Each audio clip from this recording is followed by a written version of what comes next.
Hi guys, thank you so much for watching Speaking of TV Talk. And we are once again talking about Married at First Sight, season 10. And we are talking about the finale or the reunion, which is the best part. Yes. I just want to say I absolutely love that host. Oh, he's so good. He grills them. He's just serious. Who is he antagonizes him? I don't know, but he's been on the last one too, and he's just like he gets to the bottom line with everybody, and I love it. I like that he actually would ask them questions. Like, I feel like the experts are always like trying to lead them to their own conclusion. Yeah. The first thing was Jessica and Austin. Mm-hmm. And that damn travel came up again. I know. I feel like they didn't have anything to do.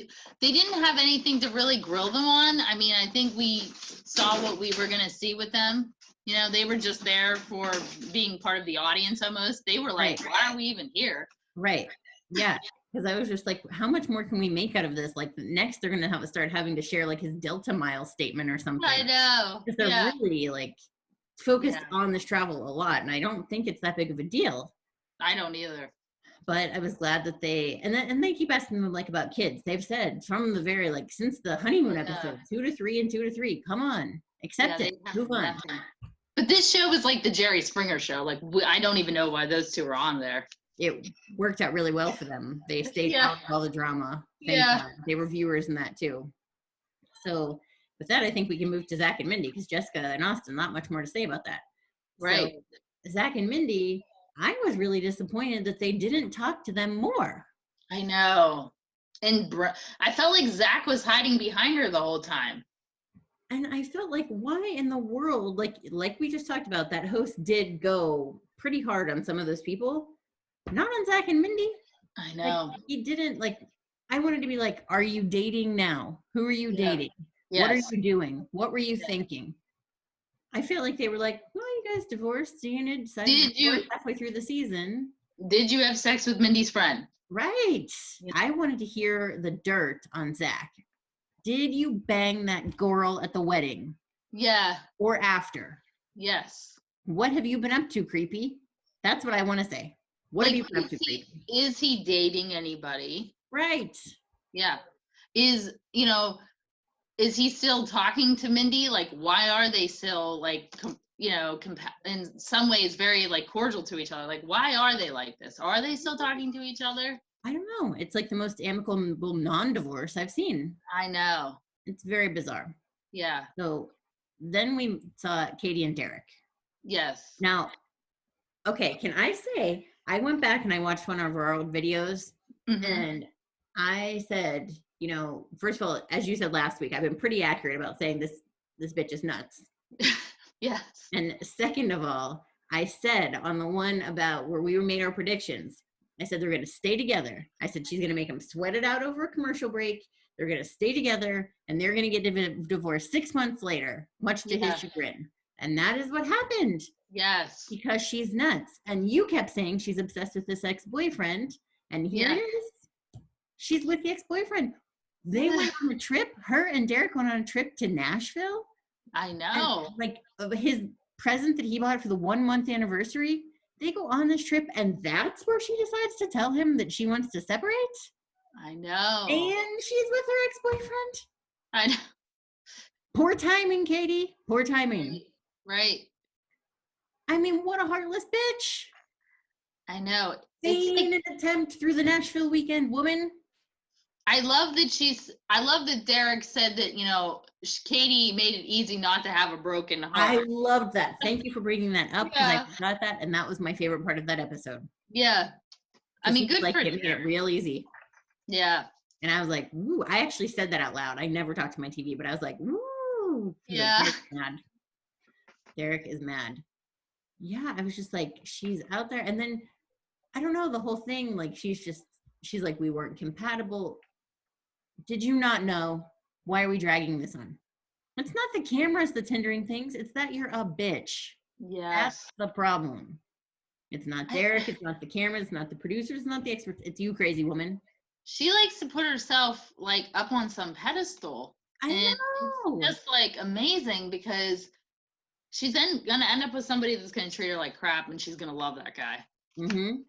Just She like can't. her, mental health professional. Yeah. We know it. And she likes to remind us all the time of her skills because she was like, I had these tough conversations and we did have breakthroughs. Right. Nothing broke through except for Yeah. the bitter feelings and the biting words at the reunion. So then we went to Michael and Mika. Mm-hmm. He did not get the answers about what Michael does for a living. Yes. Is that not what America wants to know? Because that's what I want to know. Oh, I know. What does he do for a living and how much are you making? And the host was like, he started talking about children and how they react. And the host was like, wait, you work with adults, Michael, right? See, now I'm confused because I thought he worked with kids. No, he actually works with adults. Wait, what? Yeah, some sort of adult school. That's what I heard from the host. I don't know. I need to see his application. Yeah.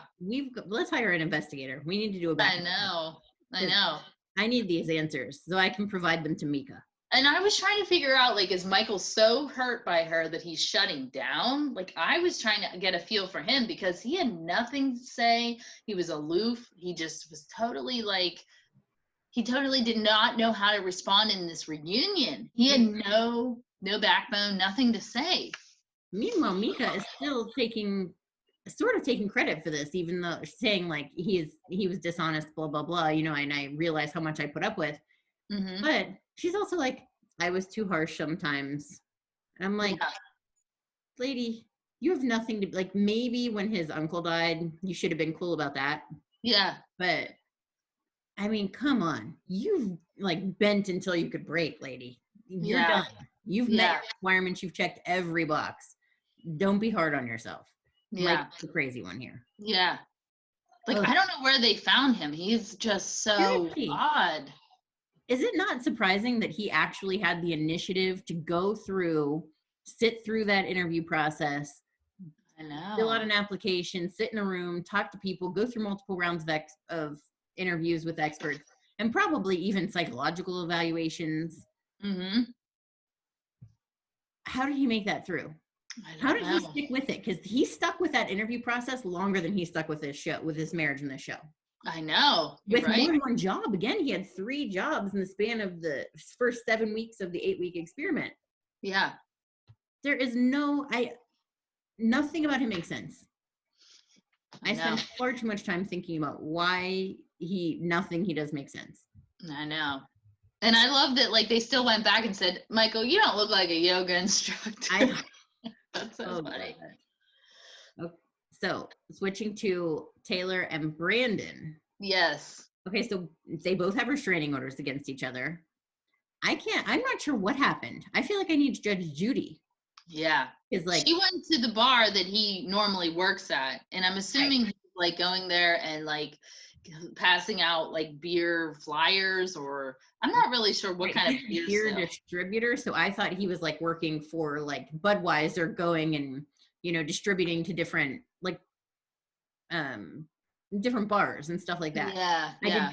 Now, based on her story, it kind of sounded like he's a bartender, like he's working at one specific bar. Yeah. So I don't know what he does either. I have some questions about and it's funny that she would go to the bar that she knows he's going to be at. Like, what is she trying to prove? Right. And she went there all the time before. I believe she's been to every bar in DC before, based on her behavior and how she describes her personal life. So like that wasn't a good reason. Like, stay away from that one bar. Mm-hmm.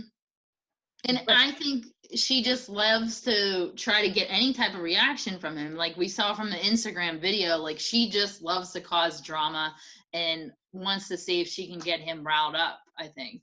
Because he never showed her, all he did was run away from her the whole time. So like she was just like, okay, I'm going to keep agitating this guy.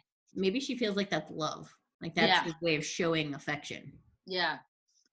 I think he showed violence, and that's why they have a restraining order. Yeah.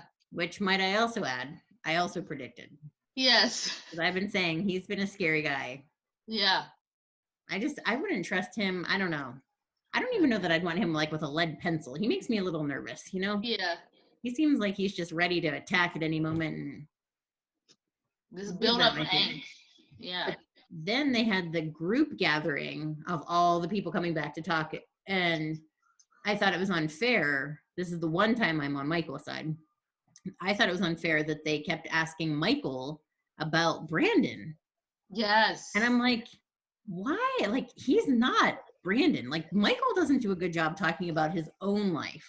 Yeah. Let's not put him in a situation that he now needs to be talking about somebody else's life, especially when there's like a legal issue. Yeah. Yeah. That's not cool. I agree. That I was like, come on. Like, why don't you just say, okay, like, here's the police report? Because he was like, I have the information right here. Yeah. Then say, okay, according to Brandon's statement, he said this, or put it on the screen. Why are you asking Michael? They're not best friends. They met and married at first sight. They're as fresh as all these couples. Okay. Yeah. Like, that was weird. I mean, that is the only person that Michael did talk to, I think, out of the group. But yeah, that's his whole, Brandon had his own story. Oh my gosh.